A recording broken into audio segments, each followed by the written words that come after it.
Le fait de venir, ça permet déjà de voir le contenu de l'expo et de voir tout l'intérêt et d'avoir un jugement si ça vaut le coup ou pas. Et je peux vous dire que ça vaut le coup. Toutes les anecdotes que Michel raconte sur la population locale, des gens qui sont morts ici, des Américains qui sont venus ici.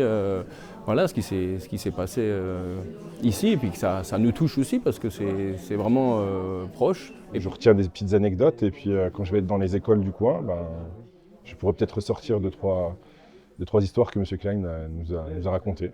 Tous les enseignants ne sont pas au courant de l'histoire particulière de la région. Et quand on prend conscience un petit peu de l'histoire de la région, on peut forcément mieux restituer. Si vous avez juste lu sur Wikipédia ce qui s'est passé, alors que si là vous avez des objets, des histoires particulières par rapport à des villages, on peut mettre l'accent là-dessus et du coup, ça va.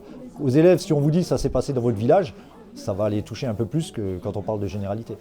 Mais non, on essaye vraiment en fonction des niveaux de classe. Est-ce qu'on aborde sur des choses plutôt techniques ou sur des choses plutôt généralistes, ou voilà, c'est ça. Mais on s'adapte un petit peu à chaque classe en fonction de ce qu'ils ont déjà travaillé aussi.